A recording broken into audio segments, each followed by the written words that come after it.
وأقول وبالله التوفيق. الحمد لله رب العالمين والصلاة والسلام على المبعوث رحمة للعالمين سيدنا محمد وعلى آله وأصحابه أجمعين. أما بعد، رب اشرح لي صدري ويسر لي أمري واحلل عقدة من لساني يفقهوا قولي. اللهم انفعنا بما علمتنا وعلمنا ما ينفعنا وزدنا علما. آئیں قرآن سمجھیں، شروع سے آخر تک understand Quran from beginning to end کا لیول 5 الحمدللہ جاری و ساری ہے. آج اس کا ہم سبق نمبر 2 پڑھنے جا رہے ہیں، جس میں ہم 25ویں پارے کا صفحہ نمبر 6 سے لے کر صفحہ نمبر 10 تک 5 صفحات پڑھیں گے انشاءاللہ، جس میں ہم سورۃ الشورى کی آیت نمبر 31 سے لے کر 53 تک پڑھ کر سورۃ شورى کو مکمل کریں گے، اور سورۃ الزخرف کی آیت نمبر 1 سے لے کر 35 تک پڑھیں گے انشاءاللہ.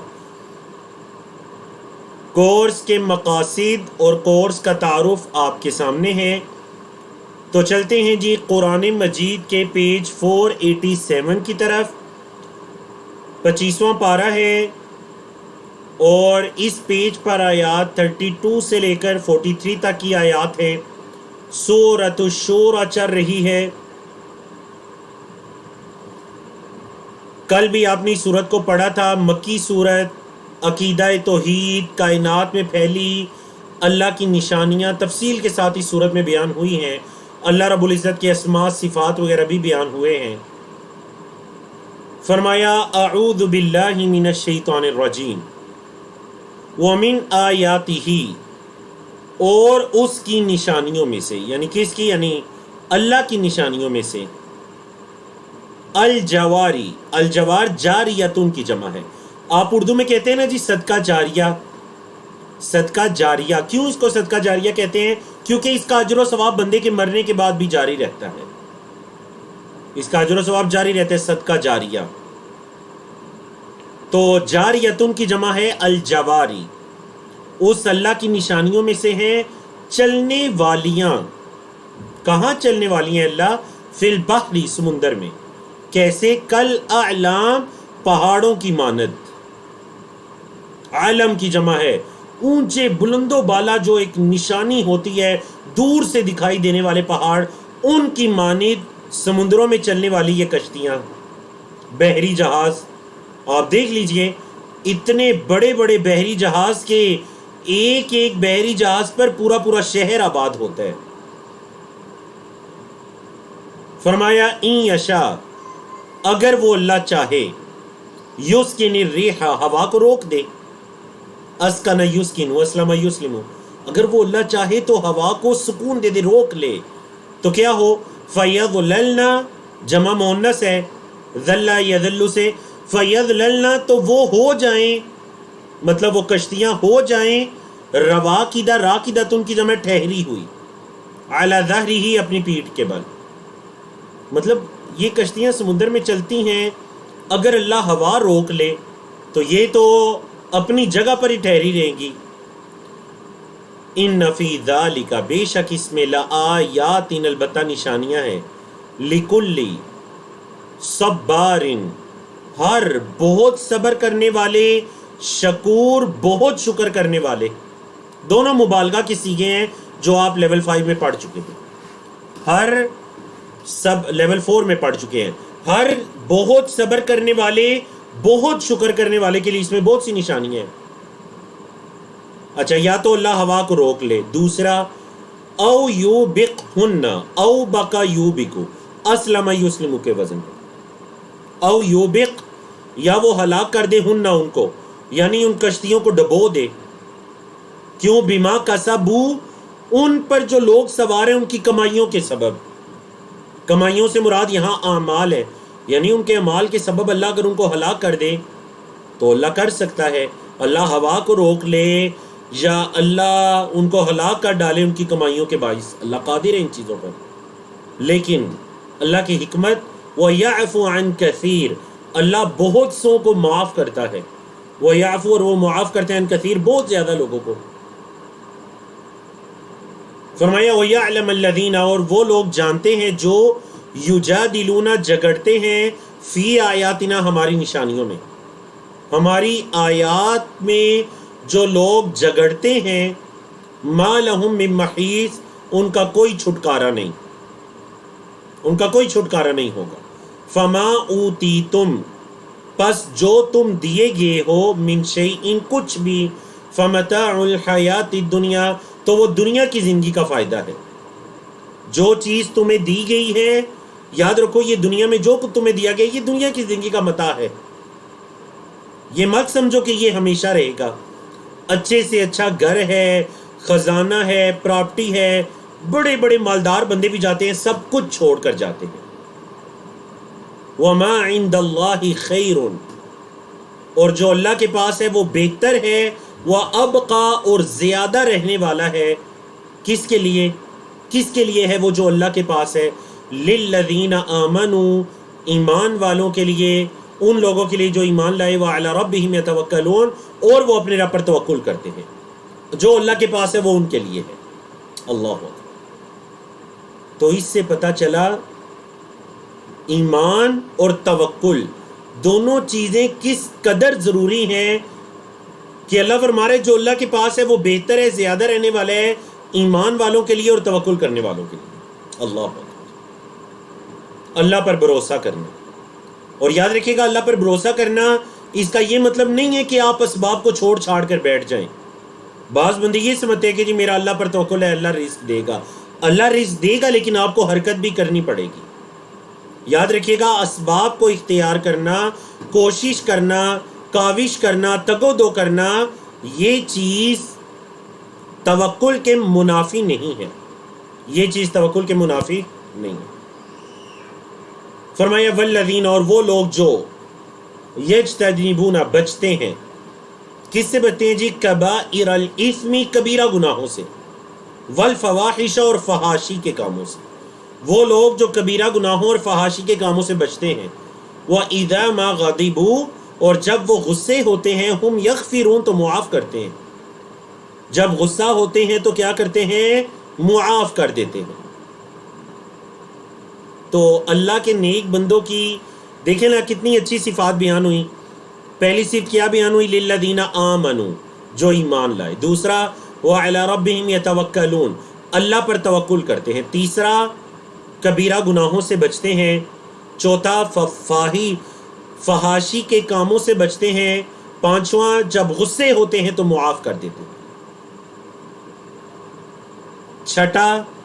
چھٹی صفت اللہ کے بندوں کی کل یہ 9 صفات ہیں۔ چھٹی صفت والذین استجابوا لربہم، اللہ کی پکار کا جواب دیتے ہیں۔ ساتویں واقاموا الصلاۃ، اور انہوں نے نماز کو قائم کیا، نماز کو قائم کیا۔ وامرہم شورا بینہم، اور ان کا معاملہ آپس میں مشورے پر قائم ہے۔ وامرہم، اور ان کا معاملہ شورا، مشورے پر قائم ہے، بینہم، ان کے آپس کے درمیان۔ دیکھیں یہی وہ آیت کریمہ ہے 38 جس کی مناسبت سے اس سورت کا نام سورت شورا رکھا گیا۔ نبی کریم صلی اللہ علیہ وسلم ہمیشہ اپنے صحابہ سے مشورہ کیا کرتے۔ ہاں جی، چیٹ میں کوئی مشورے کی مثال بیان کریں گے جب نبی کریم صلی اللہ علیہ وسلم نے کسی خاص موقع پر اپنے صحابہ سے کوئی مشورہ کیا ہو اور پھر ایک صحابی کے مشورے پر عمل بھی کیا ہو۔ اور سورۃ آل عمران میں بھی اللہ نے فرمایا وَشَاوِرْهُمْ فِي الْأَمْرِ، ان کو معاملات میں شریک کیجئے، ان سے مشورہ کیجئے۔ اور 8ویں صفت وَمِمَّا رَزَقْنَاهُمْ، اور اس میں سے جو ہم نے انہیں رزق دیا، يُنْفِقُونَ، وہ خرچ کرتے ہیں، اللہ کے دیے ہوئے اس رزق میں سے خرچ کرتے ہیں۔ 9ویں صفت وَالَّذِينَ إِذَا أَصَابَهُمُ الْبَغْيُ، اور وہ جب انہیں کوئی ظلم پہنچتا ہے، کسی کی طرف سے ناانصافی یا ظلم پہنچتا ہے، ہم ینتصرون، وہ بدلہ لے سکتے ہیں۔ مطلب جو آیت نمبر 37 میں ان کی صفت گزری نا کہ جب غصہ ہوتے ہیں تو معاف کر دیتے ہیں، معاف کرنے کا یہ مطلب ہرگز نہیں ہے کہ وہ بدلہ لینے کی طاقت نہیں رکھتے۔ اللہ نے فرمایا جب انہیں کوئی ظلم زیادتی پہنچتی ہے، ہم ینتصرون، وہ بدلہ لے سکتے ہیں۔ لیکن بدلہ نہیں لیتے، معاف کر دیتے ہیں. وَإِذَا مَا غَضِبُوا هُمْ يَغْفِرُونَ، معاف کر دیتے ہیں. اللہ اکبر، کتنی خوبصورت 9 صفات ہے اللہ کے بندوں کی. اللہ سے دعا کریں اللہ ہمیں بھی ان صفات کو اپنانے کی توفیق عطا کرے. اللہ سے دعا کیا کریں اللہم وفقنا، اللہم وفقنا لأحسن الاخلاق، اللہم اہدنا لأحسن الاخلاق لا یہدی لأحسنها الا انت. اے اللہ اچھے اخلاق کی ہدایت عطا کر دے، تیری علاوہ کوئی ہدایت عطا نہیں کر سکتا اچھے اخلاق کی. چلیں جی دیکھتے ہیں آپ میں سے کن کے جوابات درست ہیں. شیراز کنڈی صاحب نے احد کا بیان کیا، بالکل مشورہ کیا تھا. سسروں میں حاشر ہیں. سلمان فارسی رضی اللہ تعالیٰ عنہ بالکل غزوہ خندق کے موقع پر. سسر احمد الحفیظ ہیں بالکل درست خندق کے موقع پر. محمد عمر ہیں درست. سسٹر روبینہ ہیں درست. ماشاءاللہ بارک اللہ فیکم، الحمدللہ بہت اچھے جوابات ہیں ماشاءاللہ. بالکل بدر میں بھی مشورہ کیا، احد میں بھی مشورہ کیا، خندق میں بھی مشورہ کیا. نبی کریم صلی اللہ علیہ وسلم اپنے صحابہ کرام سے مشورہ کیا کرتے تھے. سسٹر رئیس فاطمہ نے بہت اچھی مثال بیان کی. بالکل ایسے ہی ہوا صلح حدیبیہ کے موقع پر نبی کریم صلی اللہ علیہ وسلم نے اپنی زوجات سے مشورہ کیا. بالکل. اور غالباً یہ حضرت سلمہ نہیں، ام سلمہ، حضرت ام سلمہ تھی جنہوں نے مشورہ دیا تھا نبی کریم صلی اللہ علیہ وسلم کو. اگر وقت اجازت دیتا تو وہ طویل واقعہ بھی بڑا اچھا تھا. بہرحال تو یہ نبی کریم صلی اللہ علیہ وسلم کے مشورہ کرنے کی اہمیت ہے. تو آپ صلی اللہ علیہ وسلم اللہ کی اس حکم پر عمل کرتے تھے. اللہ نے فرمایا وَجَزَاءُ سَيِّئَةٍ، برائی کا بدلہ. جزا کا مطلب بدلہ ہوتا ہے نا جی. جزاک اللہ خیرا، اللہ آپ کو خیر کا بدلہ دے. وَجَزَاءُ سَيِّئَةٍ، برائی کا بدلہ. سیئۃ برائی ہے، مثلھا اسی جیسی، مطلب برائی کا بدلہ اسی جیسی برائی ہے. کیا مطلب؟ مطلب اگر کوئی کسی کے ساتھ ظلم کرے گا تو اس کے ساتھ بھی ویسے ہی کیا جائے گا. کوئی کسی کو قتل کرے گا، یہ سیئہ برا کام ہے قتل کرنا، اس کو بھی قتل کیا جائے گا. کوئی کسی کا ہاتھ کاٹے گا، قصاص میں اس کا ہاتھ کاٹا جائے گا. یہ مطلب ہے سیئۃ مثلھا، مطلب برائی کا بدلہ برائی نہیں، مطلب تکلیف کا بدلہ ویسی ہی تکلیف ہے قصاص کی صورت میں. فمن عفا، پس جو معاف کر دے، واصلح اور اصلاح کر دے، فاجرہ علی اللہ، تو اس کا اجر اللہ کے ذمہ ہے. انہ لا یحب الظالمین، بے شک اللہ ظلم کرنے والوں کو پسند نہیں کرتا. اللہ ظلم کرنے والوں کو پسند نہیں کرتا. یہاں پر ظلم سے کیا مراد ہے؟ مطلب یہ ہے کہ، اور ہمارے خاص کر معاشروں کے اندر یہ چیز بہت زیادہ ہے کہ بعض اوقات فریق ثانی کو معاف کرنے کے بعد ان پر زیادتی کی جاتی ہے. یہ بہت بڑا ظلم ہے. بدلہ لینے تو قصاص کی صورت میں بدلہ لیں، بتائیں میں نہیں معاف کرتا.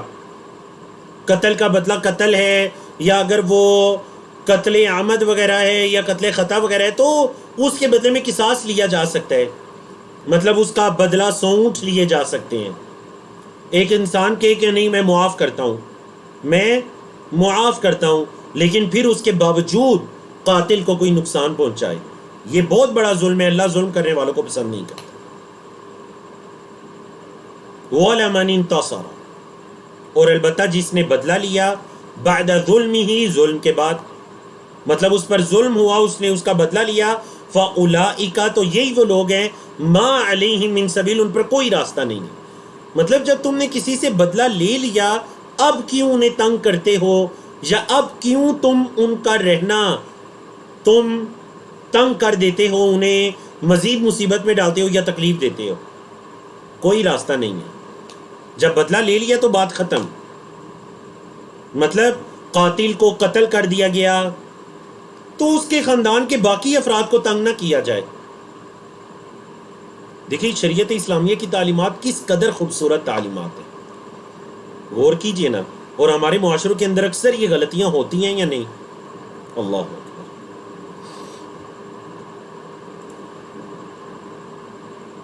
فرمایا انما السبیل، راستہ تو ان پر ہے، علی الذین یظلمون، ان لوگوں پر جو ظلم کرتے ہیں، الناس لوگوں پر، جو لوگوں پر ظلم کرتے ہیں، ہاں ان پر راستہ ہے، تم ان کے خلاف اٹھ کھڑے ہو.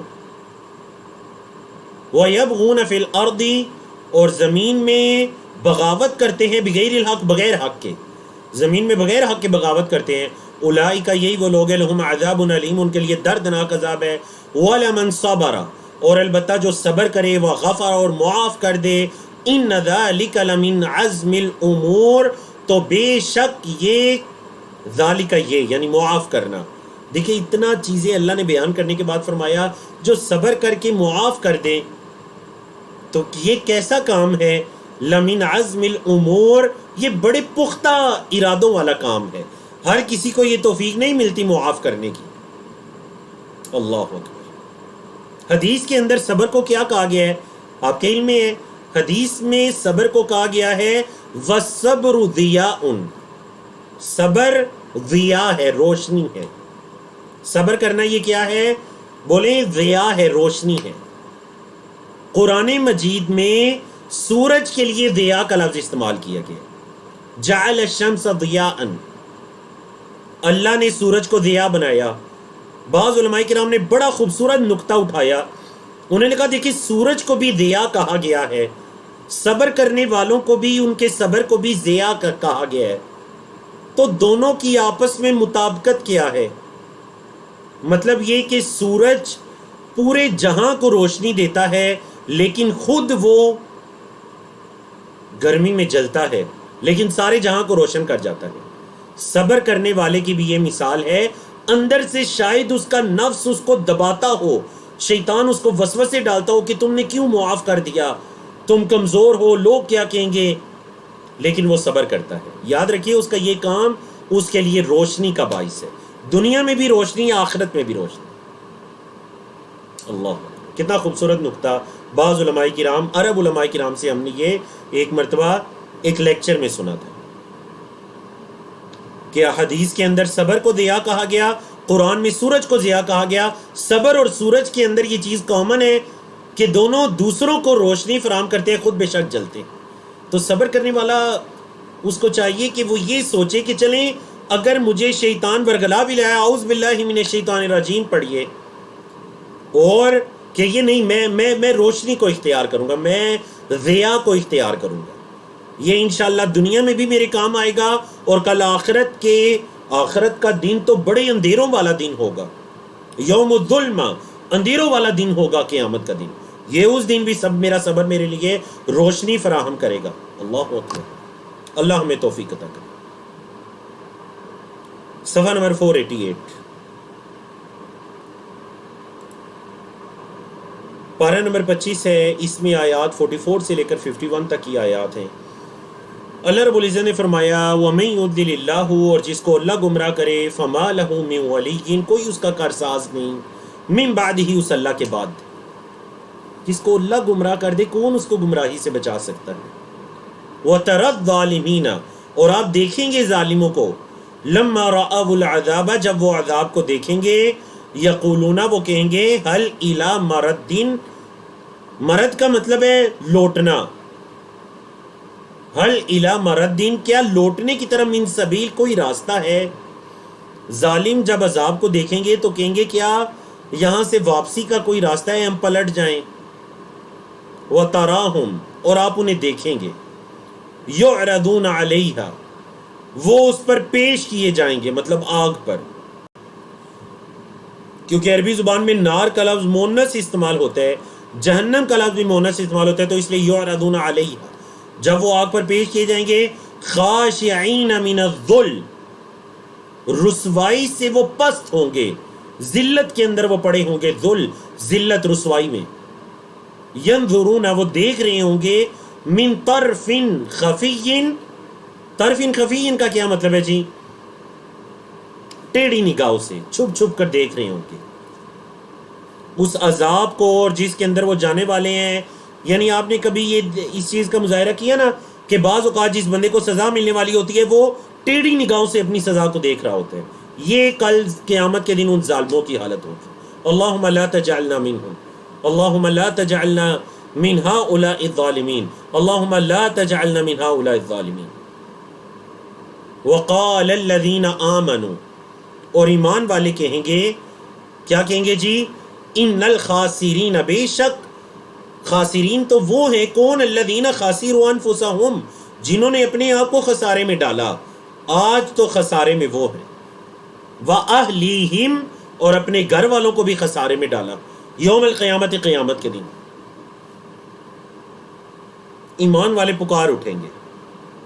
دیکھ لیجئے نا، دنیا کے اندر بعض اوقات جب آپ دین اسلام پر چلتے ہیں تو دین اسلام پر نہ چلنے والے بندے آپ کو یہ کہتے ہیں آپ کا تو بڑا نقصان ہو جائے گا، مال کی زکوٰۃ دی بڑا خسارہ ہو جائے گا جی، آپ کو تو لاس کہاں پہ پہنچ جائے گا آپ کا۔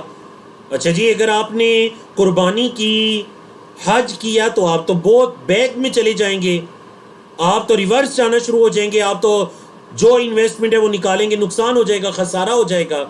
کتنے ایسے وسوسے آتے ہیں، اللہ اکبر۔ ایمان والے اس وجہ سے کہیں گے ہاں، خسارے میں تو وہ ہیں جنہوں نے اپنے آپ کو اور اپنے گھر والوں کو خسارے میں ڈالا قیامت کے دن۔ انہیں پتہ چل جائے گا کہ یہ ہے اصلی خسارہ، یہ ہے اصلی نقصان۔ الا، خبردار جان لو، ان الظالمین، بے شک ظلم کرنے والے، فی عذاب مقیم، ہمیشگی کے عذاب میں ہوں گے۔ عذاب میں ہوں گے جی، کیسے عذاب میں؟ مقیم، اقام یقیم سے اسم فاعل ہے، ہمیشہ رہنے والے عذاب میں ہوں گے۔ وما کان لہم، اور نہیں ہوگا ان کے لیے، من اولیاء، کوئی ولی، کوئی کارساز ان کے لیے نہیں ہوں گے۔ کیسے؟ ینصرونہم، جو ان کی مدد کریں، من دون اللہ، اللہ کے علاوہ، اللہ کے علاوہ ان کے کوئی اولیاء نہیں ہوں گے جو ان کی مدد کر سکیں گے۔ ومن یضلل اللہ، اور جسے اللہ گمراہ کرے، فما لہ من سبیل، اس کا کوئی راستہ نہیں ہے۔ جسے اللہ گمراہ کرتے اسے کوئی راستہ دکھائی نہیں دے گا، اس کا کوئی راستہ نہیں ہے۔ اللہ،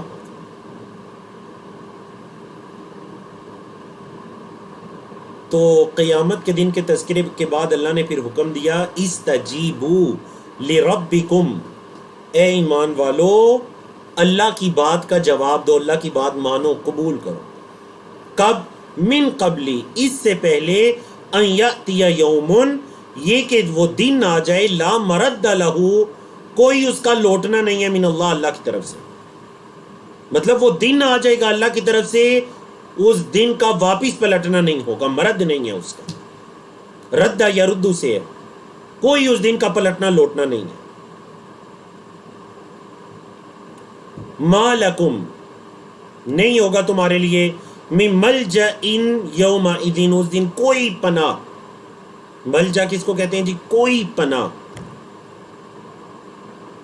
کوئی اس دن تمہارے لیے پناہ نہیں ہوگی۔ اگر تم اللہ کے علاوہ کسی کے پناہ میں آنا چاہو گے تو کوئی اس دن کی پناہ نہیں ہوگی۔ وَمَا لَكُم مِّن نَكِيرٍ، اور کوئی تمہارے لیے ایسی انجان چیز نہیں ہوگی، مطلب کوئی تمہارے لیے ایسی انجان چیز نہیں ہوگی جس کی پناہ کے اندر تم آ سکو اور اس دن تم اللہ کے عذاب سے بچ سکو۔ من نکیر، کوئی اس دن اجنبیت نہیں ہوگی، مطلب یہ نہیں کہ آپ چھپ کر اجنبی ہو جائیں گے کہ آپ کی پکڑ نہیں ہوگی، نہیں۔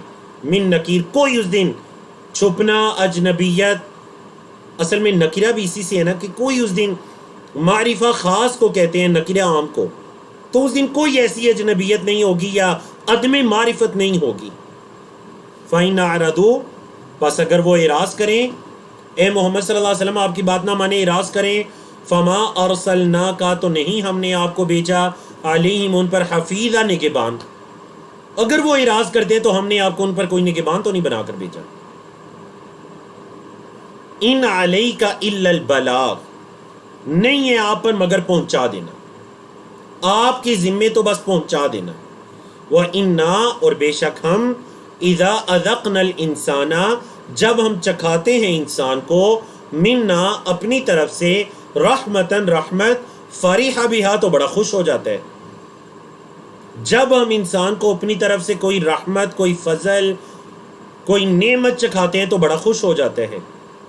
وَإِن تُصِبْهُمْ سَيِّئَةٌ، اور اگر اسے کوئی برائی پہنچتی ہے، برائی سے مراد یہاں تکلیف، اگر اسے کوئی تکلیف پہنچتی ہے، اچھا تکلیف کا سبب کیا ہے جی؟ با سبب کے معنی میں ہے بما قدمت ایدیہم، بسبب اس کے جو اس کے ہاتھوں نے آگے بھیجا. مطلب اس کے ہاتھوں کی کمائیوں کی وجہ سے اگر اسے کوئی تکلیف پہنچتی ہے تو کیا کرتے جی؟ فَإِنَّ الْإِنسَانَ كَفُورٌ، تو انسان بڑا ناشکرہ بن جاتا ہے. اللہ اکبر، یہ انسان کی حالت ہے. کوئی اللہ فضل اور رحمت کرتا ہے تو کیا کرتے جی؟ بڑا خوش ہو جاتا ہے. فریحا بیہا کا مطلب ہے اترانے لگتا ہے، تکبر کے اندر مبتلا ہو جاتا ہے، اللہ کا شکر نہیں کرتا. اور جب اسے کوئی تکلیف پہنچتی ہے تو صبر نہیں کرتا، ناشکرہ بن جاتا ہے. فَإِنَّ الْإِنسَانَ كَفُورٌ، کیا بن جاتا ہے جی؟ کفور. کفر بھی اسی سے ہے، کفر کا بھی لفظی مطلب ناشکری ہوتا ہے. کفور بہت ناشکرہ، جیسے شکور بہت شکر کرنے والا، اسم مبالغہ کے دونوں الفاظ. اللہ فرمایا للہ ملک السماوات والارض، اللہ ہی کے لیے ہے آسمانوں اور زمین کی بادشاہت. یخلق ما یشاء، وہ پیدا کرتا ہے جو وہ چاہتا ہے. یہب لمن یشاء اناثا، یہب عطا کرتا ہے لمن یشاء جس کے لیے چاہتا ہے، اناثا مونس، جس کو چاہتا ہے مونس عطا کرتا ہے، جس کو چاہتا ہے بیٹیاں عطا کرتا ہے. وَيَهَبُ، اور عطا کرتا ہے لمن یشاء جس کے لیے چاہتا ہے، الذکور بیٹے مذکر، جس کو چاہتا ہے بیٹیاں دیتا ہے، جس کو چاہتا ہے بیٹے دیتا ہے. او یزوجہم ذکرانا و اناثا، یا پھر انہیں یزوجہم کا مطلب ہے جوڑے جوڑے بنا دیتا ہے، مذکر بھی اور مونس بھی، مطلب بیٹیاں بھی دے دیتا ہے، بیٹے بھی دے دیتا ہے. اللہ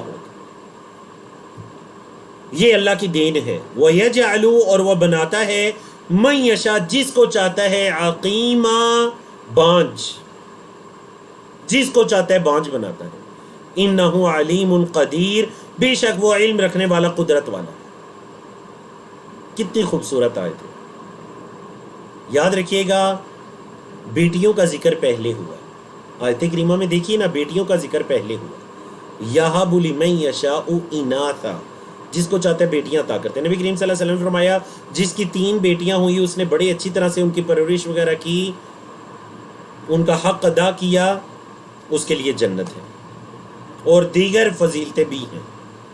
صحابی نے پوچھا اللہ کے رسول 2 بیٹیاں؟ فرمایا ہاں جس کی 2 بیٹیاں بھی. صحابی فرماتے ہیں اگر میں زیادہ کرتا تو اللہ کے رسول صلی اللہ علیہ وسلم بھی زیادہ کر دیتے. مطلب اگر میں 1 بیٹی کا کہہ دیتا تو آپ صلی اللہ علیہ وسلم بھی 1 بیٹی کا کہہ دیتے، لیکن میں نے 2 سے نیچے نہیں کہا. تو بیٹیوں کی کس قدر فضیلت ہے دین اسلام کے اندر. یعنی بیٹیوں جیسی رحمت بھی کوئی رحمت ہو سکتی ہے. میں یعنی اپنا ذاتی ایک مشاہدہ ہے کہ باپ بیٹی کے پیار سے بھی بڑھ کر کسی کا پیار خالص ہو سکتا ہے؟ نہیں.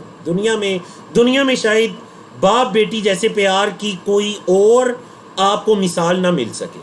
آپ یہ نہیں کہہ سکتے ہاں ان کا پیار بھی اس جیسے. نہیں، ماں بیٹی کا، باپ بیٹی کا پیار. تو اللہ نے فرمایا اللہ جس کو چاہتا ہے بیٹیاں دیتا ہے. اچھا دیکھیں دینے والا کون ہے؟ اللہ.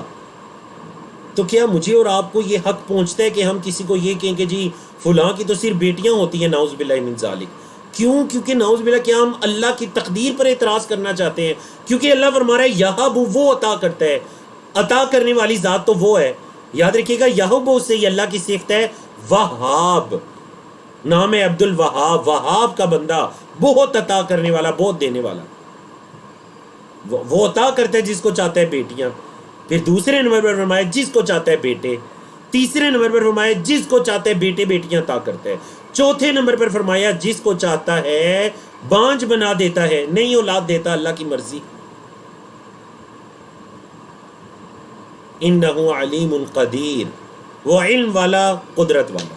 اللہ، ہمیں حق نہیں پہنچتا اگر کوئی بانج ہے، کسی کی اولاد نہیں ہو رہی، بار بار اس سے پوچھیں. یعنی ہمارے معاشروں کے اندر یہ اتنی یعنی ایک کبھی چیز، میں اس کو کہوں گا کبھی، قباحت والی چیز ہے ہمارے معاشروں میں. خصوصاً اس کو میں نے برصغیر پاک و ہند کے معاشروں میں دیکھا. شادی ہوئی نہیں، خوشخبریاں جی ہر مہینے، ہاں جی آپ بتائیے، اگلے مہینے بتائیے، آپ بتائیے جی کیا خوشخبری ہے آپ کی طرف، اگلے سال، اور پھر محفل مجلس کے اندر پوچھنا، بار بار پوچھنا، نعوذ باللہ من ذالک. کسی کو یہ حق نہیں پہنچتا، کیونکہ اگر کوئی بانجھ بھی ہے تو یہ اللہ کے حکم سے ہے. اللہ کی تقدیر پر اعتراض نہ کیجیے، یہ اس کی تقدیر ہے، اچھی ہے بری ہے. اللہ نے کسی کو اولاد نہیں دی، شاید کہ اولاد کا نہ ہونا ان کے لیے بہتر ہو، شاید کہ اولاد کا نہ ہونا ان کے لیے بہتر ہو. اللہ کی حکمت ہے، سمجھیے. اولاد فوت ہو گئی ہے، سورۃ الکہف کو پڑھیے. حضرت خضر علیہ السلام نے جس بچے کو قتل کیا تھا، حضرت موسیٰ کے پوچھنے پر بعد میں بتلایا کہ شاید یہ بچہ آگے چل کر اپنے والدین کے لیے آزمائش بنے، ان کا دین خراب کر دے، تو تیرے رب نے یہ چاہا کہ اس کو قتل کر دیا جائے. شاید اولاد آزمائش کا باعث ہو، یہ سوچ کر صبر کیجئے. اللہ. اور مجھ طالب علم نے اللہ رب العزت کی تقدیر سے 8 سال مجھ طالب علم نے ایسے یعنی دنوں کو دیکھا جن دنوں میں اولاد کی نعمت نہیں تھی. پھر اللہ رب العزت نے الحمدللہ نعمت عطا کی. اللہ رب العزت نے بیٹی جیسی رحمت بھی عطا کی، بیٹوں جیسی نعمتیں بھی عطا کی. اس وجہ سے اللہ اگر آپ کے نصیب میں ہے، اللہ کسی کے نصیب میں اللہ ضرور عطا کرے گا اسے. لیکن کبھی کسی سے پوچھئے مت. مجلس اگر کوئی مشورہ دینا بھی چاہتے ہیں تو اکیلے میں پوچھئے، مجلس میں مت پوچھئے. حتیٰ کہ بے اولاد کو مجلس کے اندر دعا بھی مت دیجئے. بے اولاد حضرات کو، خواتین کو مجلس کے اندر دعا بھی نہ دیجئے سب کے سامنے کہ جی آپ بے اولاد ہیں، میں آپ کے لیے بڑی دعائیں کرتا ہوں. اللہ کے بندے دعائیں کرنی ہے تو سب سے افضل دعا وہ ہے جو پیٹھ پیچھے کی جائے. منہ پہ آمنے سامنے نہیں، پیٹھ پیچھے دعا کیجیے. سب سے فضیلت والی اور قبولیت والی دعا ہے جو آپ مسلمان بھائی کی پیٹھ پیچھے اس کو بتائے بغیر کرتے ہیں. اللہ.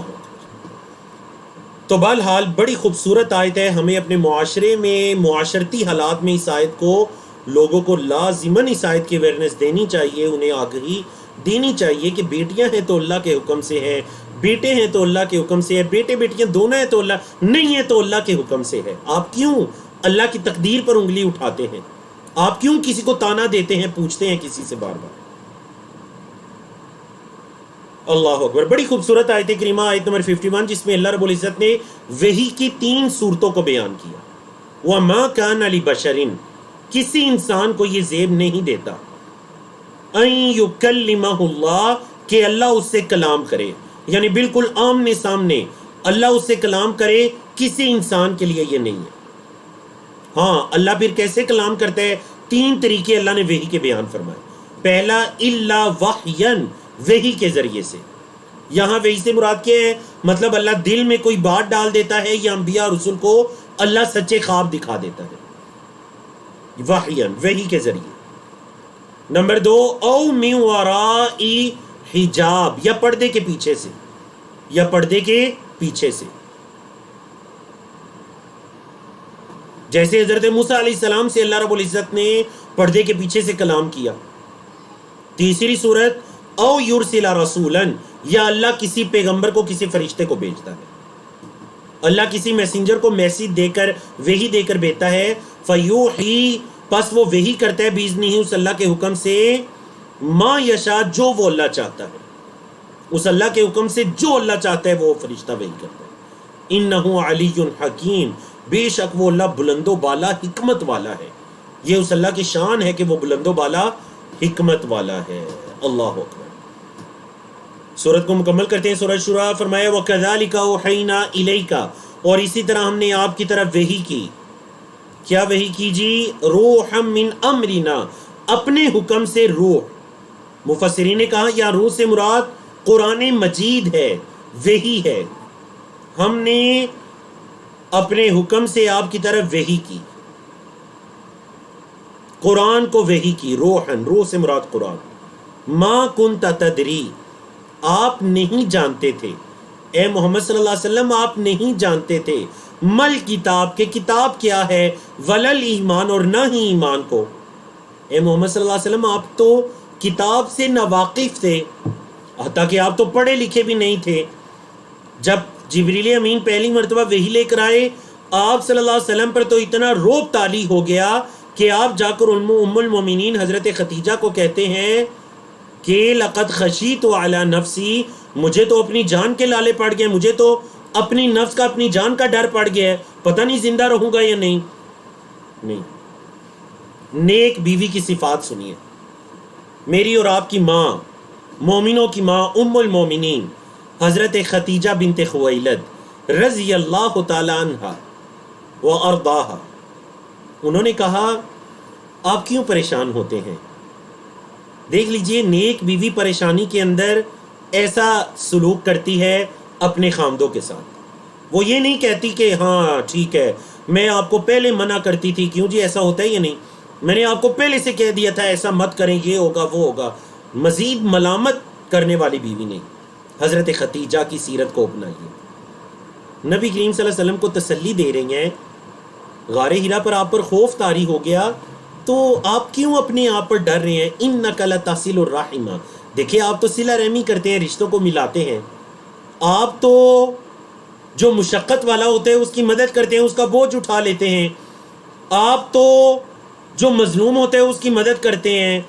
آپ تو تقری ضعیف مہمان نوازی کرتے ہیں. آپ تو حق کی باتوں کا ساتھ دیتے ہیں. آپ کیوں اپنے آپ پر ڈر رہے ہیں؟ تو نبی کریم صلی اللہ علیہ وسلم کی 5 خوبصورت صفات بیان فرمائی حضرت خدیجہ نے. اور ہمارے ایک استاد محترم کہتے ہیں کہ پانچوں کی پانچوں صفات کا تعلق اللہ کے بندوں کے حقوق سے ہے، جو ام المؤمنین حضرت خدیجہ نے یاد کروائی. پانچوں صفات اللہ کے بندوں کے حقوق ہے. کہ گویا کہ حضرت خدیجہ نے فرمایا آپ بندوں کے حقوق کو اتنی اچھی سے ادا کرتے ہیں، آپ کیوں ڈر رہے ہیں؟ یہ ہے زوجۃ صالحہ. فرمایا آپ کو تو پتہ بھی نہیں تھا کتاب کیا ہے اور ایمان کیا ہے. وَلَٰكِنْ اور لیکن جَعَلْنَاهُ ہم نے اس کو بنایا، اس کو قرآن کو نوراً نور بنایا. ہم نے اس قرآن کو نور بنایا. نہدی بہی ہم اس کے ذریعے ہدایت دیتے ہیں من نشاء جس کو ہم چاہتے ہیں من عبادنا اپنے بندوں میں سے. ہم اپنے بندوں میں سے جس کو چاہتے ہیں اس قرآن کے ذریعے ہدایت دیتے ہیں. وَإِنَّكَ اور بے شک آپ لَتَهْدِي البتہ آپ ہدایت دیتے ہیں، آپ رہنمائی کرتے ہیں. محمد صلی اللہ علیہ وسلم آپ رہنمائی کرتے ہیں لوگوں کی اِلَىٰ صِرَاطٍ مستقیم، سیدھے راستے کی طرف. آپ سیدھے راستے کی طرف لوگوں کی رہنمائی کرتے ہیں. کیسا راستہ جی؟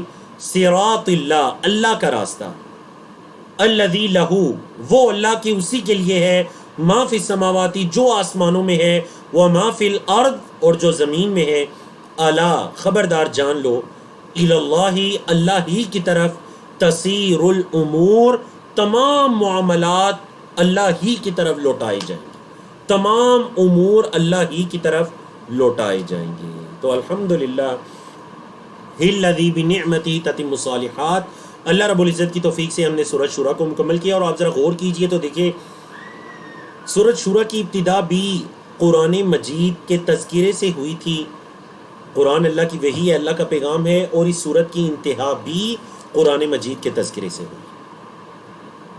اس سورت کی انتہا بھی قرآن مجید کے تذکرے سے. اللہ قرآن اللہ کا نور ہے، نور ہدایت ہے، یہ اللہ کی طرف سے روح ہے، محمد صلی اللہ علیہ وسلم کو عطا کیا گیا. مشرکین مکہ انکار کرتے ہیں تو کرتے رہیں، لیکن یہ اللہ کی سچی کتاب اللہ کے سچے اور آخری رسول پر نازل کی گئی. اور اگر کوئی ایمان نہیں بھی لاتا تو وہ یاد رکھے الا خبردار جان لو اللہ تسیر الامور تمام معاملات تمام امور اللہ ہی کی طرف لوٹتے ہیں.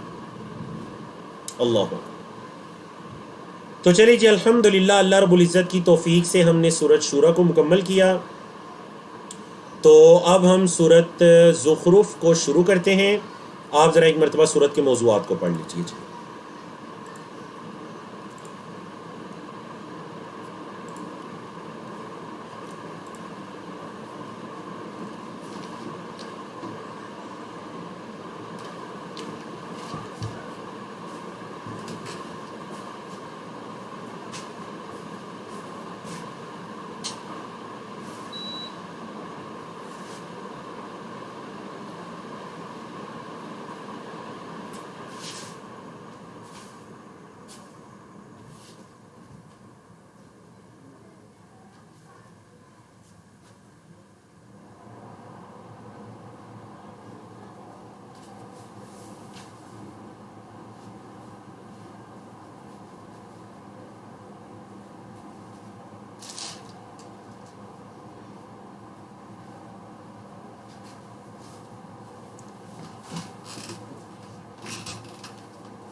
جی بارک اللہ فیکم. مختصر وقفے کے بعد ہم سورت شروع کرتے ہیں جی، سورت زخرف کو. اللہ رب العزت خیر و عافیت کے ساتھ ہمیں پورا کرنے کی صورت کو، یا اس آج کا جو ہمارا لیسن ہے 5 صفحات پیج نمبر 10 تک اللہ توفیق عطا کریں. سورت زخرف 89 آیات پر مشتمل ہے. یہ مکی صورت ہے. اس صورت کا نام اس کی آیت نمبر 35 کی مناسبت سے رکھا گیا ہے، اور اس صورت کا بنیادی موضوع دعوت توحید و آخرت ہے. مکی صورت ہے تو ظاہر بات ہے مکی صورت کے اندر عقائد تفصیل کے ساتھ بیان ہوتے ہیں. عقیدہ آخرت، عقیدہ توحید، اللہ کی عبادت، توحید کی تمام اقسام. 3 قسمیں ہیں توحید کی: توحید الوہیت کہ عبادت اللہ کی ہے، توحید ربوبیت کہ اس کائنات کو، ہر چیز کو پیدا کرنے والی ذات اللہ کی ہے، اور توحید اسماء و صفات کہ قرآن مجید میں یا حدیث میں جو اللہ کے اسماء و صفات آئی ہیں ان پر ایمان رکھا جائے، ان پر ایمان لایا جائے، یقین رکھا جائے. اللہ سمیع ہے، وہ سننے والا ہے. اللہ بصیر ہے، وہ دیکھنے والا ہے. اللہ قدیر ہے، وہ قدرت رکھنے والا ہے. اللہ غفار ہے، وہ معاف کرنے والا ہے. وہاب ہے، وہ عطا کرنے والا ہے. رزاق ہے، رزق دینے والا ہے. توحید اسماء و صفات. تو یہ 3 قسمیں توحید کی، تو یہ تینوں ہی سورہ میں بیان ہوئی ہیں جی. مختلف انبیاء کی دعوت اور متقین اور مجرمین کا انجام، یعنی متقین کا اچھا بدلہ کیا ہوگا اور مجرمین کا انجام کیا ہوگا. تو چلیے جی سورۃ زخرف کو شروع کرتے ہیں. اعوذ باللہ من الشیطان الرجیم، بسم اللہ الرحمن الرحیم. حامیم حروف مقطعات. والکتاب المبین، قسم ہے واضح کتاب کی. واو یہاں قسم کے معنی میں ہے. قسم ہے کس کی جی؟ کتاب مبین کی، مطلب جو بڑی واضح کتاب ہے اس کی قسم. انا جعلناہ، بے شک ہم نے اس کو بنایا ہے. کیا بنایا جی؟ قرآن عربی، عربی قرآن. لعلکم تعقلون، تاکہ تم عقل رکھو. ہم نے اس قرآن کو عربی بنایا تاکہ تم عقل رکھو. وَإِنَّهُ فِي أُمِّ الْكِتَابِ، اور بے شک یہ فی ام الکتاب لوح محفوظ میں ہے، اصل کتاب میں. ام الکتاب مطلب اصل کتاب جو لوح محفوظ میں ہے. یہ لدینا ہمارے پاس، لعلی حکیم، البتہ وہ جو بلند و بالا ہے اللہ کی ذات، حکمت والی اس کے پاس ہے یہ قرآن لوح محفوظ. فرمایا فَنَضْرِبُ عَنْكُمُ الذِّكْرَ صَفْحًا، کیا ہم تم سے اس نصیحت کو موڑ لیں. ان کنتم قوما مسرفین، یہ کہ تم اسراف کرنے والی قوم ہو، تم حد سے گزر جانے والی قوم ہو. کیا اس چیز کی بنا پر ہم تم سے نصیحت کو پھیر لیں؟ مطلب یہ کہ مکہ کے مشرکین اگر ایمان نہیں لاتے تو اس کا یہ مطلب نہیں کہ اللہ نصیحت کرنا چھوڑ دے یا اللہ نصیحت کو روک لے. اور دیگر بھی کئی تفاسیر کی گئی اس آیت کی. سب سے بہترین تفسیر یہی ہے. تو دیکھیے سورۃ زخرف کا آغاز بھی سورۃ شورا کی طرح قرآن مجید، یعنی قرآن مجید پر ایمانیات سے شروع ہوتا ہے کہ ہم نے اس قرآن کو عربی بنایا تاکہ تم اس کو سمجھو، عقل رکھو. عقل سمجھ کے معنی میں استعمال ہوتا ہے. تعقلون مطلب تم سمجھو. اللہ اکبر. مکی صورتوں میں اقوام عالم کا تفصیل سے ذکر ہوتا ہے. فرمایا وَكَمْ أَرْسَلْنَا، اور کتنے ہم نے بھیجے، من نبی انبیاء، فی الاولین پہلے لوگوں میں. پہلے لوگوں میں ہم نے کتنے نبی بھیجے. یعنی یہ سوال نہیں ہے کتنے نبی بھیجے، سوال نہیں ہے، تعجب، یعنی کتنے ہم نے پہلے لوگوں میں نبی بھیجے، کتنے ہی بھیجے. وَمَا يَأْتِيهِمْ مِن نَبِيٍّ، نہیں آتا تھا ان کے پاس ان کے کوئی نبی، الا مگر کانوا بہ یستہزئون، اس کا مذاق اڑاتے تھے. جو نبی بھی ان کے پاس آتے یہ لوگ اس نبی کا مذاق اڑاتے. فَأَهْلَكْنَا، تو ہم نے ہلاک کیا، اشد منہم بطشن، جو ان سے زیادہ پکڑ والے تھے، جو ان سے زیادہ پکڑ والے تھے ہم نے ان کو بھی ہلاک کیا. وَمَضَى، اور گزر چکی ہے، مثل الاولین، پہلے لوگوں کی مثال. مطلب دیکھیں جو ان سے بھی زیادہ قوت والے تھے ہم نے ان کو بھی ہلاک کیا. پہلے لوگوں کی کتنی مثالیں گزر چکی ہیں، تو کیا یہ بچ جائیں گے؟ پہلے اگر ہلاک ہوئے تو کیا یہ بچ جائیں گے؟ حالانکہ ان سے قوت والے ہلاک ہوئے. قوم عاد، قوم سمود دیکھیے، یعنی مکہ کے مشرکین سے زیادہ قوت والے تھے. اللہ اکبر. بڑا خوبصورت عقیدہ توحید ربوبیت. مکہ کے مشرکین یہ اعتراف کیا کرتے تھے کہ اللہ رب العزت اس کائنات کا پیدا کرنے والا ہے، اس کائنات کے نظام کو چلانے والا ہے، ہمیں پیدا کرنے والا ہے، ہمیں مارنے والا ہے، سب یہ عقیدہ رکھا کرتے تھے۔ اچھا، اگر یہ عقیدہ رکھتے تھے تو پھر بتوں کی عبادت کیوں کرتے تھے؟ اس لیے کرتے تھے کہ یہ بت ہمیں اللہ کے قریب کر دیں گے۔ انہوں نے اپنے دماغوں میں یہ بٹھا لیا تھا کہ شاید ہم اللہ ہماری نہیں سنتا یا ہم اللہ تک نہیں پہنچ سکتے، ہم ان بتوں کو خوش کریں گے، یہ بت جانے اللہ جانے یہ اللہ کو خوش کر دیں گے۔ نعوذ باللہ، ایسی کوئی بات نہیں۔ فرمایا وَلَا إِن سَأَلْتَهُمْ، اور اگر آپ ان سے سوال کریں، من خلق السماوات، کس نے پیدا کیا آسمانوں کو، والارض، اور زمین کو، لَيَقُولُنَّ، تو البتہ وہ ضرور کہیں گے، کیا کہیں گے جی؟ خلقہن، خلقہ پیدا کیا ہن، ان کو یعنی زمین و آسمان کو پیدا کیا ہے کس نے؟ العزیز، وہ جو غالب ہے، اللہ کی صفت، العلیم، وہ جو علم رکھنے والا ہے، وہ جو غالب علم رکھنے والا ہے، اس نے زمین و آسمانوں کو پیدا کیا، زمین اور آسمانوں کو پیدا کیا۔ یہ مکہ کی مشرکین ضرور کہیں گے۔ لا یقولون، دیکھیں یقولو سے پہلے لام آیا اور آخر میں نون آیا، ڈبل تاکید ہوگی۔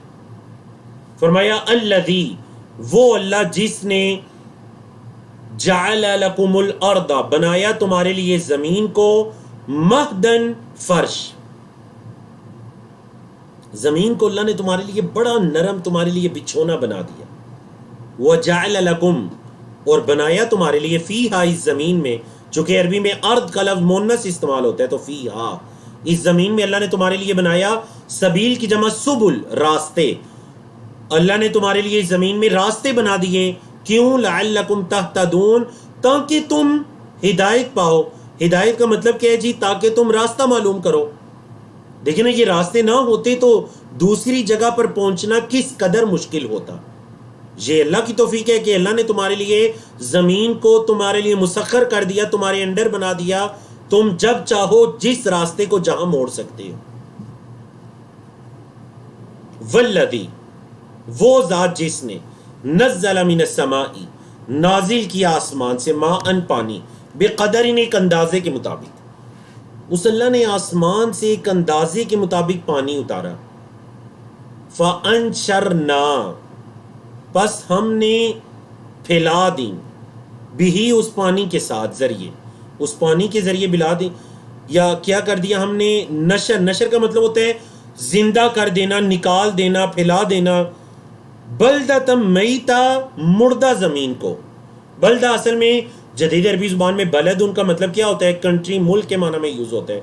من ای بلد انت، آپ کس کنٹری سے ہیں، آپ کس ملک سے ہیں؟ تو بلدۃ میتا، قدیم عربی زبان میں یہ روئے زمین پر کسی زمین کے ٹکڑے کسی جگہ کے لیے یوز ہوتا تھا۔ تو فرمایا ہم نے ایک اندازے کے مطابق پانی اتارا اور ہم نے اس کے ذریعے ایک مردہ جگہ کو زندہ کر دیا۔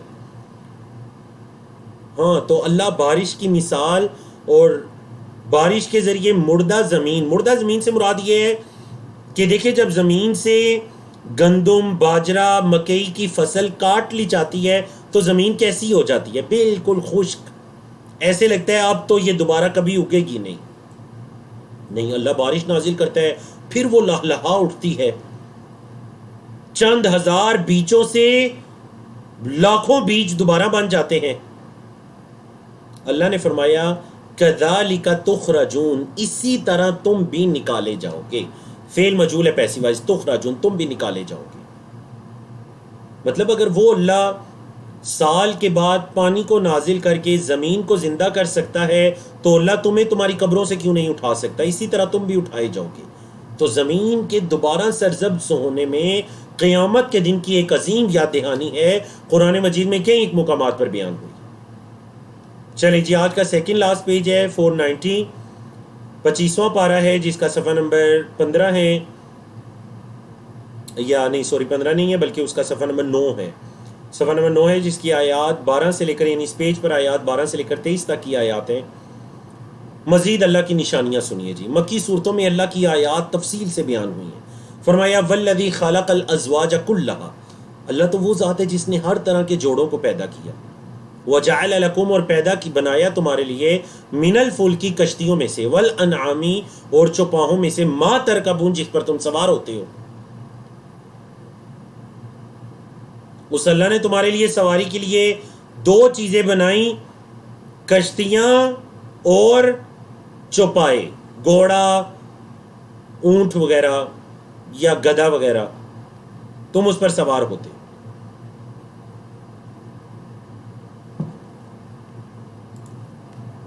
لِتَسْتَوُوا عَلَى ظُهُورِهِ تاکہ تم برابر ہو جاؤ ان کی پیٹھوں پر.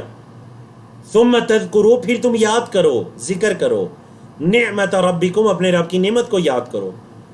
اِذَا اسْتَوَيْتُمْ عَلَيْهِ جب تم اس پر برابر ہو. پھر جب تم اس پر برابر ہو کر بیٹھ جاؤ نا تو تم اللہ کی نعمت کو یاد کرو. وَتَقُولُوا اور تم کہو سُبْحَانَ الَّذِي سَخَّرَ لَنَا هَذَا وَمَا كُنَّا لَهُ مُقْرِنِينَ وَإِنَّا إِلَىٰ رَبِّنَا لَمُنْقَلِبُونَ. تو دیکھیے وہ دعا جو آپ بچپن سے سنتے آئے ہیں، بلکہ آپ یہ سنتے آئے ہوں گے کہ یہ سفر کی دعا ہے، حالانکہ یہ سفر کی دعا نہیں ہے. یہ دعا کس کی ہے جی؟ یہ دعا ہے سواری پر سوار ہونے کی، سواری پر سوار ہونے کی. یہ سفر کی دعا نہیں ہے، یہ سواری پر بیٹھنے کی دعا.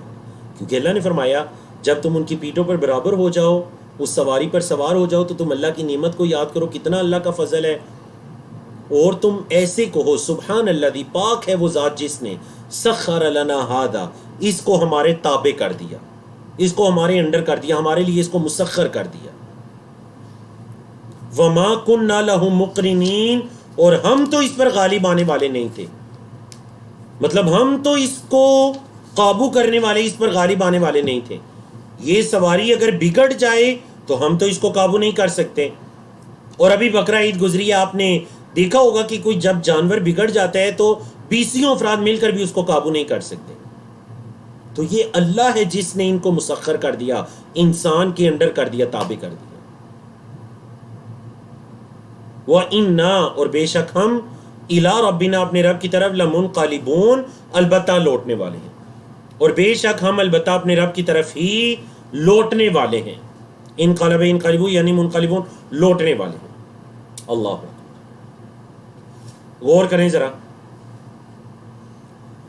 اچھا جی، یہ اگر دعا ہے سواری پر سوار ہونے کی تو پھر سفر کی دعا، بلکہ اللہ کے رسول صلی اللہ علیہ وسلم جب سواری پر سوار ہوتے تو 3 مرتبہ تکبیر کہتے، اللہ اکبر، اللہ اکبر، اللہ اکبر، سبحان الذی سخر لنا ھذا وما كنا له مقرنین وإنا إلی ربنا لمنقلبون.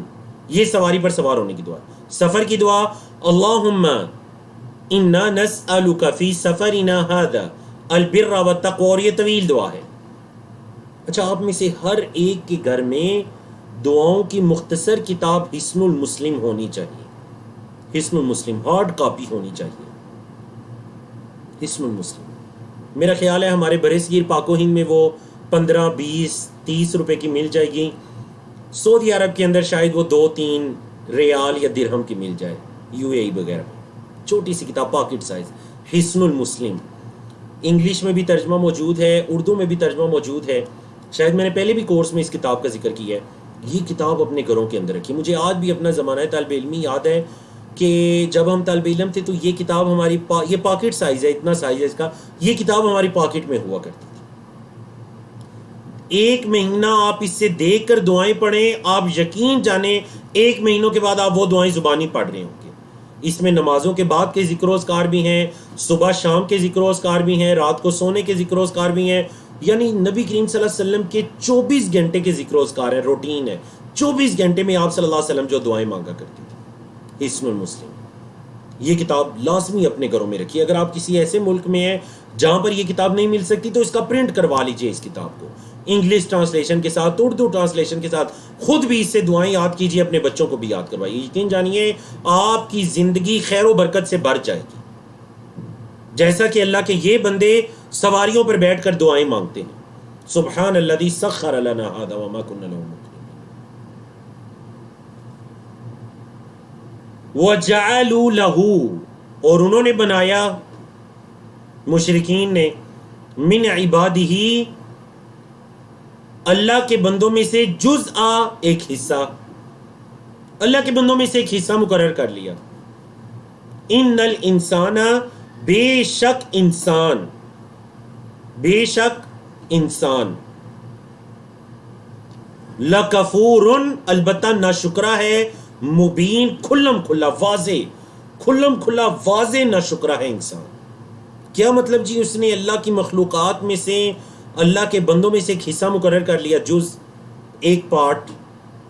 کیا مطلب؟ مطلب یہ کہ اس نے اللہ کی جو مخلوقات ہیں ان میں سے فرشتوں کو، انسان یعنی مکہ کے مشرکین کا یہ عقیدہ تھا نعوذ باللہ کہ فرشتے اللہ کی بیٹیاں ہیں. بولے ان کا کیا عقیدہ تھا جی؟ کہ فرشتے اللہ کی بیٹیاں ہیں. تو یہ اس عقیدے کے بارے میں بیان ہو رہا ہے کہ انہوں نے یہ سمجھ لیا کہ انہوں نے اللہ کی مخلوقات میں سے ایک حصے کو مقرر کر لیا. حالانکہ ایسی تو کوئی بات نہیں ہے، اللہ نے تو کسی کو بیٹی نہیں بنایا. اللہ امیت تاخدہ، یا اس نے بنایا ہے، مما، اس میں سے جو، یخلق، اس نے پیدا کیا، بنات، ان بیٹیاں، بنت ان کی جمع بنات، یا پھر اس اللہ نے جو پیدا کیا اس میں سے اللہ نے بیٹیاں بنائی ہیں. وَأَصْفَاكُمْ، اور اللہ نے تمہیں چن لیا، بالبنین، بیٹوں کے ساتھ. مطلب یہ کیا بات ہوئی؟ خود اپنے لیے تم بیٹے پسند کرتے ہو اور اللہ کے لیے تم فرشتوں کو بیٹیاں قرار دیتے ہو، نعوذ باللہ من ذالک. تو کیا اللہ نے اپنے لیے بیٹیاں رکھی ہیں اور اللہ نے تمہیں بیٹوں کے ساتھ چن لیا ہے کہ تمہیں اللہ بیٹے دے گا اور اللہ خود بیٹیاں رکھے گا فرشتے؟ نعوذ باللہ من ذالک، کیا ایسی بات ہے؟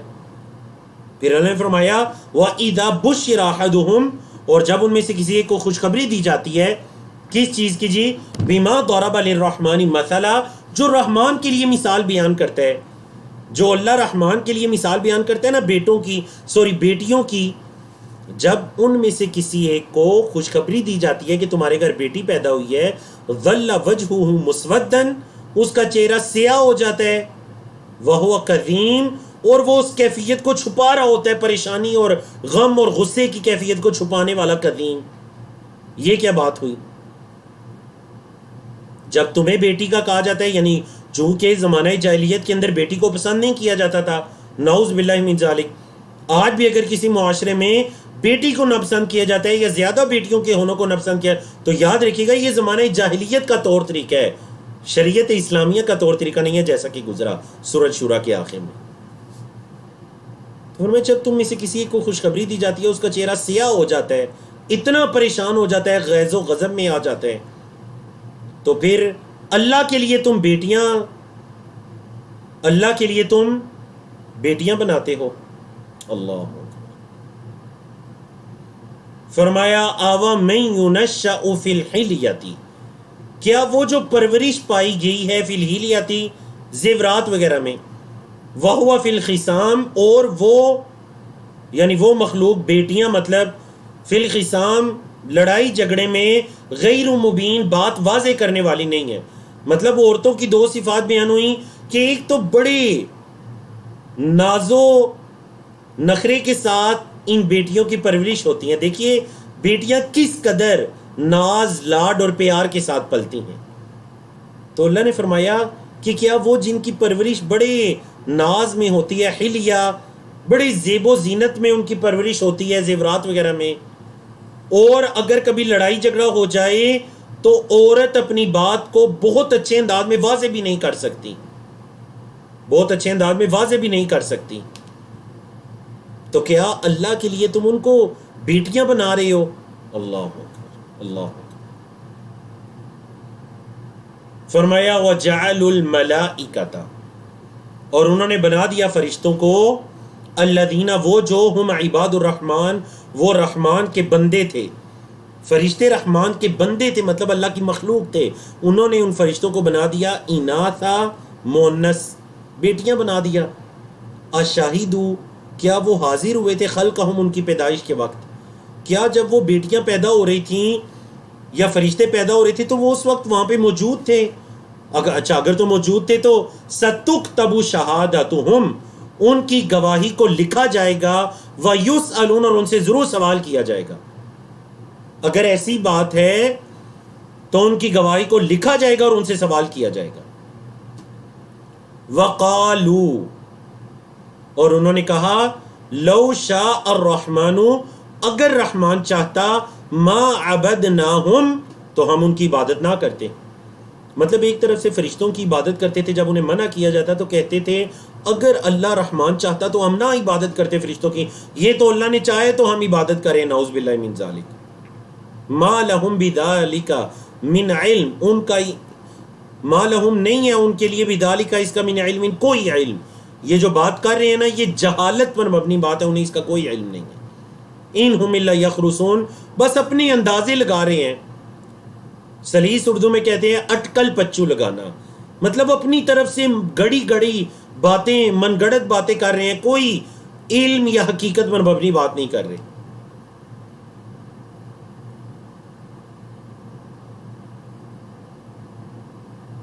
تو پتہ چلا اگر آج بھی کوئی یہ دلیل دیتا ہے کہ اگر اللہ چاہتا تو ہم نہ یہ عمل کرتے، نعوذ باللہ من ذالک، مشرکین مکہ کی دلیل تھی. اللہ نے فرمایا ما لہم بذالک من علم، انہیں تو اس کا کوئی علم ہے ہی نہیں سرے سے.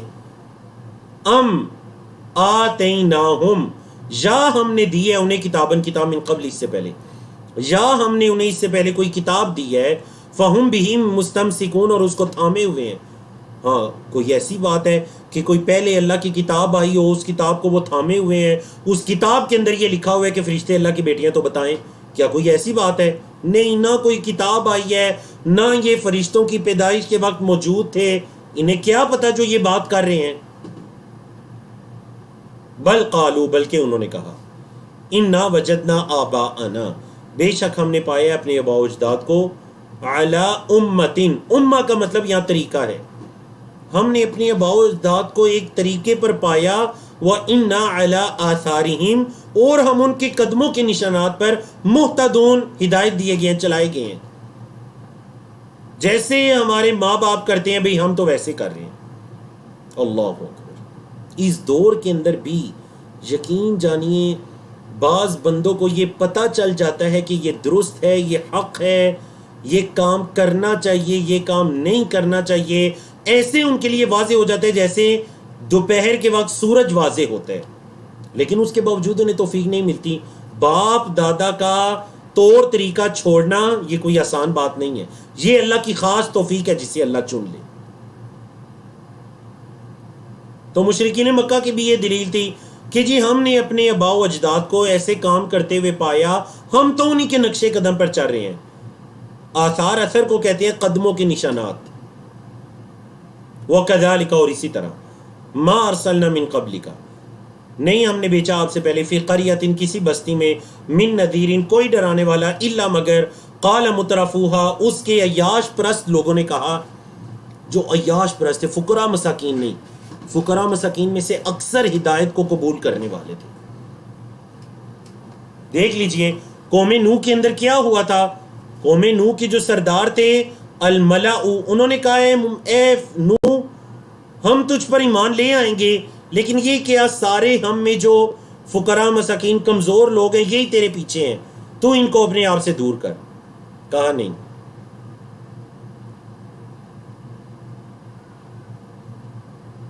اور آپ نے سن رکھا ہوگا جو ہرقل نے ابو سفیان رضی اللہ تعالیٰ عنہ، جنہوں نے اس وقت تک دین اسلام قبول نہیں کیا تھا، ہرقل نے جو ان سے سوالات کیے تھے نبی کریم صلی اللہ علیہ وسلم کے بارے میں، ان میں ایک یہ سوال بھی تھا کہ بتائیے نبی کریم صلی اللہ علیہ وسلم کی پیروی کرنے والے زیادہ طاقتور لوگ ہیں یا کمزور؟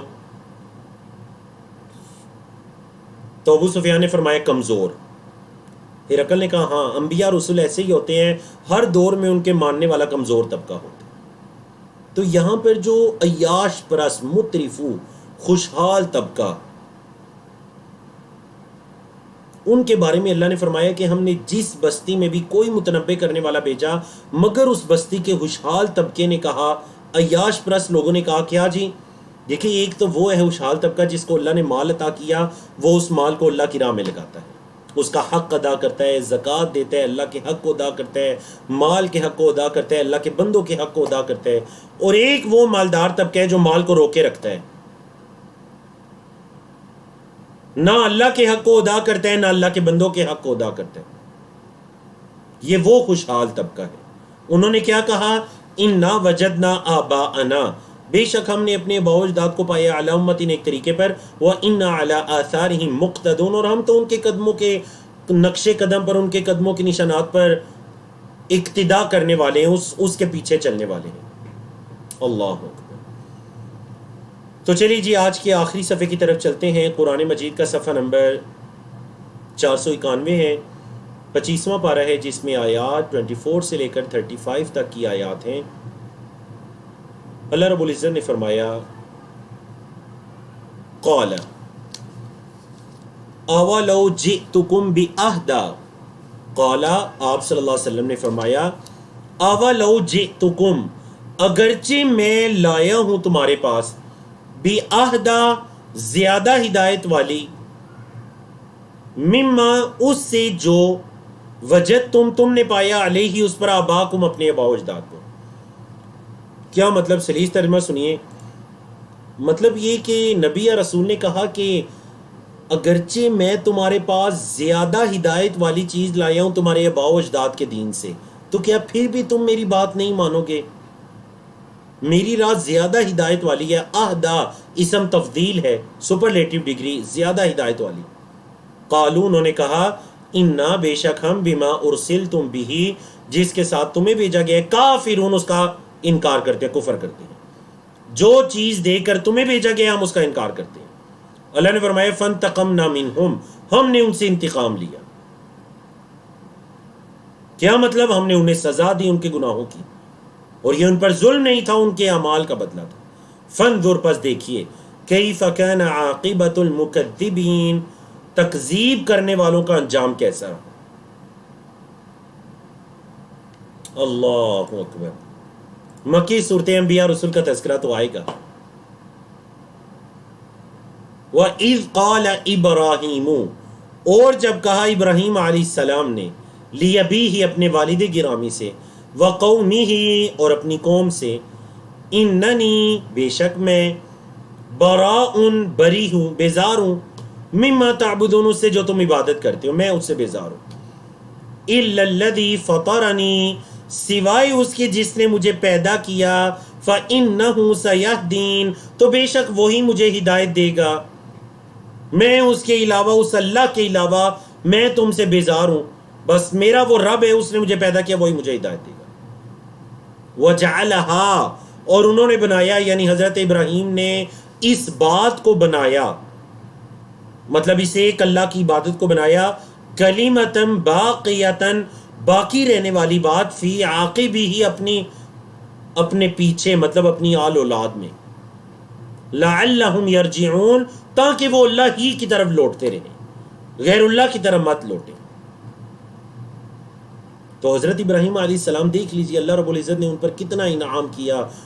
وہ جن کے دو بیٹے حضرت اسماعیل، حضرت اسحاق اللہ کے انبیاء ہیں، جن کے پوتے حضرت یعقوب اللہ کے نبی ہیں، جن کے پڑ پوتے حضرت یوسف اللہ کے نبی ہیں، اور پھر حضرت یوسف اور ان کے 11 بھائی، کل یہ 12 بنی اسرائیل، اسرائیل کے بیٹے، اسرائیل حضرت یعقوب کا لقب، حضرت ابراہیم کے پوتے حضرت یعقوب، حضرت اسحاق کے بیٹے، کس قدر اللہ نے ان پر انعام کیا۔ بنی اسرائیل میں اللہ رب العزت نے ہزاروں کی تعداد میں انبیاء رسول کو مبعوث کیا، اور حضرت ابراہیم کے دوسرے بیٹے حضرت اسماعیل کی آل اولاد میں اللہ رب العزت نے صرف ایک نبی اور رسول کو بھیجا، اور وہ ہیں ہمارے پیارے نبی جناب محمد الرسول اللہ صلی اللہ علیہ وسلم، ہماری آنکھوں کا نور اور ہمارے سینوں کی ٹھنڈک، جن کی سیرت، جن کی بات کو پڑھ سن کر ہمارے کلیجوں میں ٹھنڈ پڑ جاتی ہے۔ تو یہ حضرت ابراہیم علیہ السلام نے اپنی اولاد میں بھی اس چیز کو باقی رکھا، مطلب اپنی اولاد کو بھی یہ وصیت کی، ما تعبدون من بعدی، میرے بعد تم کس کی عبادت کرو گے؟ قالوا اولاد نے کہا نعبد الہک، ہم آپ کے آباء و اجداد، یعنی اولاد حضرت یعقوب کی یہ وصیت اپنے بیٹوں کو، حضرت اسحاق، حضرت اسماعیل، سب نے اپنی اولادوں کو دین توحید پر قائم رہنے کی وصیت کی۔ اللہ نے فرمایا بلکہ متعت، میں نے فائدہ دیا ہؤلاء نے، وآباءہم اور ان کے آباء و اجداد کو، حتی یہاں تک کہ جاءہم الحق، ان کے پاس حق آ پہنچا، ورسول مبین اور کھلم کھلا رسول آگے، مطلب واضح اللہ کے پیغمبر آگے اللہ کا پیغام لے کر. فرمایا ولما جاءہم الحق، اور جب آیا ان کے پاس حق، قالوا انہوں نے کہا ھذا سحر، یہ جادو ہے، وَإِنَّ بِهِ کافرون، ہم اس کا کفر کرتے ہیں، انکار کرتے ہیں. مشرکین مکہ کے اعتراض کئی مرتبہ مکی صورتوں میں گزر چکے ہیں کہ وہ کہتے تھے نبی کریم صلی اللہ علیہ وسلم کا یہ کلام نعوذ باللہ جادو ہے. دوسرا اعتراض وقالوا، اور انہوں نے کہا لولا نزل، کیوں نہیں نازل کیا گیا ھذا القرآن، اس قرآن کو، علی رجل، کسی آدمی پر، من القریتین، دو بستیوں میں سے، عظیم، جو بڑا عظیم ہو. دو بستیوں سے مراد طائف اور مکہ کی بستی. یہ جو دو بڑی عظیم بستیاں طائف اور مکہ کی بستیاں، تو ان دونوں بستیوں میں سے کسی بڑے بندے پر یہ قرآن کیوں نہیں نازل ہوا؟ اگر اللہ نے نازل کرنا ہی تھا. مفسرین نے کہا اس سے مراد طائف کے ایک بڑے پاورفل سردار تھے، عروہ بن مسعود الثقفی. عروہ بن مسعود الثقفی، جن کی آل اولاد سب دین اسلام میں داخل ہو گئی تھی. محمد بن قاسم بھی عروہ بن مسعود ثقفی کی ہی اولاد میں سے تھے.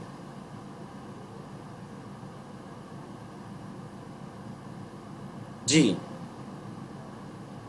تو کہنے لگے اگر اللہ نے نازل کرنا ہی تھا تو عروہ بن مسعود ثقفی پر نازل کرتا، یا جو مکہ کا سردار ہے ولید بن مغیرہ اس پر نازل ہوتا، کسی عظیم بندے پر اللہ یہ کتاب نازل کرتا. محمد صلی اللہ علیہ وسلم جو کہ ایک یتیم ہیں، اپنے دادا کی پرورش میں ہیں، اور سردار نہیں ہیں، خاندانی اعتبار سے بڑے اعلیٰ حسب و نسب والے ہیں، مال و دولت والے نہیں ہیں، سرداری والے نہیں ہیں، اللہ نے ان کو کیوں منتخب کیا؟ نعوذ باللہ من ذالک، یہ ان کا اعتراض تھا. اللہ نے اس کا بڑا خوبصورت جواب دیا، بڑا خوبصورت. فرمایا اہم یقسمون رحمت ربک، کیا وہ تقسیم کرتے ہیں تیرے رب کی رحمت؟ یہ تو اللہ کی رحمت ہے، اللہ جس کو چن لے. تو کیا وہ تقسیم کرتے ہیں تیرے رب کی رحمت کہ ان کی مرضی کا رسول ہونا چاہیے تھا؟ فرمایا نحن قسمنا، ہم نے تقسیم کی، بینہم، ان کے درمیان، معیشتہم، ان کی معیشت کو، فی الحیات الدنیا، دنیا کی زندگی میں، دنیا کی زندگی میں ان کی معیشت کو ہم نے تقسیم کیا. ورفعنا بعدہم، اور ہم نے بعض کو بلند کیا، فوق بعض، بعض کے اوپر، درجات، درجات میں. معاشروں کے اندر لوگ طبقات کے اندر ہیں، درجات ہیں، طبقات ہیں. لیتخذ بعضهم بعضا سخریا، تاکہ بعض کو مذاق بنائیں. مطلب یہ کہ یہ اللہ نے جو لوگوں کو مختلف طبقات میں تقسیم کیا تو اس میں اللہ کی حکمتیں ہیں. نعوذ باللہ یہ اس مقصد سے نہیں کیا کہ جو اغنیاء ہیں، خوشحال طبقہ ہے، وہ فقراء، مساکین یا کمزور لوگوں کا مذاق اڑائیں، یہ مقصد نہیں تھا. فرمایا ورحمت ربک، اور تیرے رب کی رحمت، خیر، بہتر ہے، کس سے؟ مما یجمعون، اس سے جو وہ جمع کرتے ہیں. تیرے رب کی رحمت اس سے بہتر ہے جو وہ جمع کرتے ہیں. اور آج کی آخری سلائیڈ ہے جی ہمارے پاس، آخری 3 آیات. فرمایا ولولا، اور کیوں نہیں، ان یکون الناس امتا واحدہ، کہ لوگ ایک ہی گروہ ہوتے، لجعلنا، البتہ ہم بنا دیتے، لمن یکفرو، اس کے لیے جو کفر کرتا ہے بالرحمن، رحمان کے ساتھ، لبیوتہم، ان کے گھروں کے لیے، سقفاً، سیڑھیاں، من فضۃ، چاندی کی، یا ہم ان کے گھروں کے چاندی کے چھت بنا دیتے. سقف ان کی جمع سقف، چھت کے معنی میں اونچائی پر جو چیز ہوتی ہے. ومعارج، اور سیڑھیاں، یعنی وہ چیز جس کے ذریعے اوپر چڑھا جاتا ہے، ہم ان کے گھروں کی چھتوں کو چاندی کا بنا دیتے. اور ومعارج علیہا یظہرون، اور بلند و بالا جگہ بنا دیتے جس پر وہ چڑھتے. عروج بلندی کو کہتے ہیں، معارج اس سے ہے.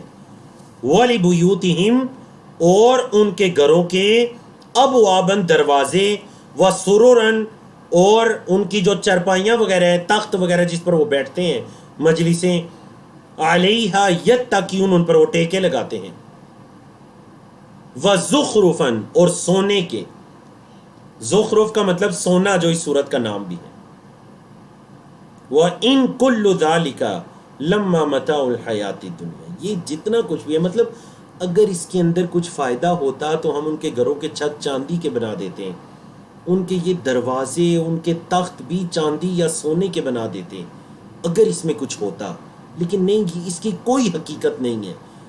جس کو دیا گیا وہ بھی سمجھ لے کہ اس کی کوئی حقیقت نہیں ہے، جس کو نہیں دیا گیا وہ بھی سمجھ لے کہ جو چیز نہیں ملی اس کی کوئی حقیقت نہیں۔ ان کل ذالک لما متاع الحیات الدنیا، یہ تو دنیا کی زندگی کا متاع ہے، فائدہ ہے، دنیا کی زندگی کا فائدہ ہے، وقتی زندگی ہے، 40 50 60 70 سال، اور کل کا بھی پتہ نہیں۔ ویسے تو اوس عمر اگر 60 سال بھی نکالی جائے حدیث کے مطابق، یہ بس اس دنیا کی زندگی کا فائدہ ہے، متاع ہے۔ والآخرۃ، اور آخرت، عند ربک، تیرے رب کے ہاں، للمتقین، متقین کے لیے ہے، جو تقوی اختیار کرنے والے ہیں ان کے لیے ہیں۔ تو الحمدللہ جی، اللہ رب العزت کی توفیق سے ہم نے آج کے 5 صفحات کو مکمل کیا۔ کورس سے بھرپور سیکھنے اور فائدہ اٹھانے کے لیے روزانہ کا سبق دہرائیے، جو ساتھ ساتھ لکھیے، نوٹس مکمل کیجئے۔ آپ کے پاس ماشاءاللہ اگلے سیشن تک 6 دن کا ٹائم ہوگا، آپ ان دنوں کو ضائع نہ کیجیے گا، کم از کم ان 10 صفحات کی اچھی طرح سے ریویژن کر کے اگلے سیشن میں آئیے گا، اور جو پڑھتے ہیں اسے کسی کو پڑھانے کی کوشش کیجئے، مل کر ریوائز کیجئے۔ ایک بندہ اگر بھول جاتا ہے تو دوسرا اس کو یاد کروا دیتا ہے۔ تو کفارہ مجلس کی دعا پڑھیے، سبحانک اللہم و بحمدک، اشہد ان لا الہ الا انت، استغفرک و اتوب الیک۔ السلام علیکم ورحمۃ اللہ وبرکاتہ۔